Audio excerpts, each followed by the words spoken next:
অ্যাপ্রোচটা শুরু কি একটা লাইন রিপিট করবেন যে অ্যাপ্রোচটা কিভাবে ছিল? অ্যাপ্রোচটা ছিল যে আমি সালাম দিছিলাম যে আসসালামু আলাইকুম, আমি অমুক জায়গায় কাজ করি, আপনার একটা ছোট একটা ইন্টারভিউ দিতে চাই, আপনার মায়ের সিনেমাগুলো এখন টেলিভিশনে চলে, আপনার দেখা হয় কিনা বা কেমন লাগে, আপনি অ্যাক্টিং এ আসতে চান কিনা, মানে এই টাইপের পোস্টও থাকবে।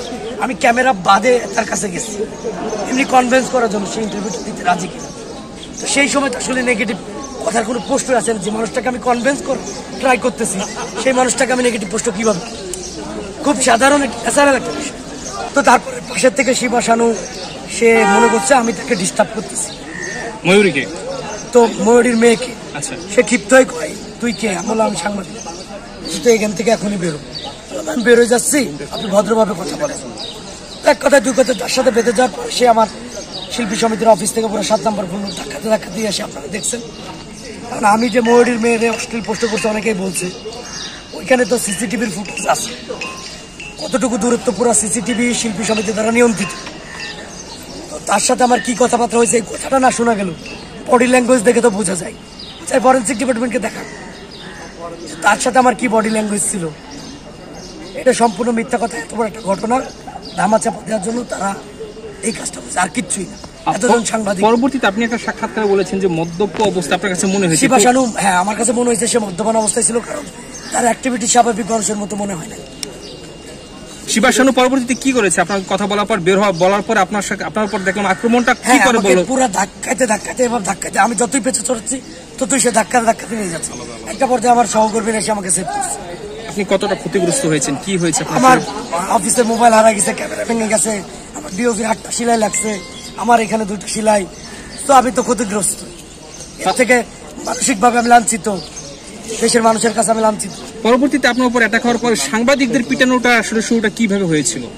সাংবাদিকের পিটানো এরপরে হচ্ছে যে যখন আমাকে সেভ করতে চাই তখন শিবা শানুর সাথে আমাদের অন্য সহকর্মীর একটা কথা কাটাকাটি হয়। তখন জয় চৌধুরী শুনে কয় যে শালাদের ধর, এরকম একটা আরো কিছু বাজল ইংরেজি ইউজ করে। তখন শিল্পী সমিতির অন্যান্য ফাইটার ছেলে পেলে আছে, তারা সবাই সিটে মারামারি শুরু করে। এদিকে জয় চৌধুরীর নেতৃত্বে আক্রমণটা হয়েছে। পুরো ঘটনা উস্কাই দিয়েছে জয় চৌধুরী এবং আলেকজান্ডার বো। আজকে তারা যদি এই কথা না বলতো যে ধর একটা বাজে ল্যাঙ্গুয়েজ ইউজ করে, তাহলে তাদের কথাবার্তা মানে তারা এত সাহস পেত না আমাদের গায়ে হাত তোলা। এবং তাদের একটা শিল্পী আহত হয় না, আমাদের 10-15 জন গণমাধ্যম কর্মী আহত হয়েছে, 3-4টা ক্যামেরা ভাঙছে, মোবাইল হারাই গেছে, অনেকের মানি ব্যাগ নাই। তাদের কি হয়েছে? তারা যে বলছে আমরা আহত, তাদের কি হয়েছে? তারা যে বারবার বলছে যে পোস্ট করছে, সিসিটিভির ফুটেজ দেখুক, ফুটেজটা পর্যায়ে আলোচনা করুক। আমি তো চ্যালেঞ্জ করতেছি, ওপেন চ্যালেঞ্জ করতেছি যে আমি এই ধরনের পোস্ট যদি করে থাকি, সিসিটিভির ফুটেজ দেখুক। হামলাটা কেন হলো? হামলাটা শিবা শানু মনে করছিল যে আমি এটাকে আসলে ডিস্টার্ব করতেছিলাম, কিন্তু আদৌ এরকম ঘটনা ঘটে না। উনি মদ্যপান অবস্থায় ছিল, তো উনি বিষয়টা ভুল বুঝে জিনিসটা এই জায়গায় নিয়ে গেছে। না, এখানে যে হামলাটা হয়েছে আসলে কি শুধু যে এই কারণে হামলা হয়েছে সাংবাদিকদের উপরে, সব সাংবাদিকের উপরে হামলা করেছে, শুধু কি এই কারণেই মনে করেন? উদ্দেশ্যপ্রণোদিত কোনো ঘটনা থাকতে পারে। আমি তো আসলে আহত ছিলাম, আমি তো এত কিছু বলতে পারবো না। আচ্ছা, এই দায় এড়াতে পারে? কোনো এড়াতে পারে।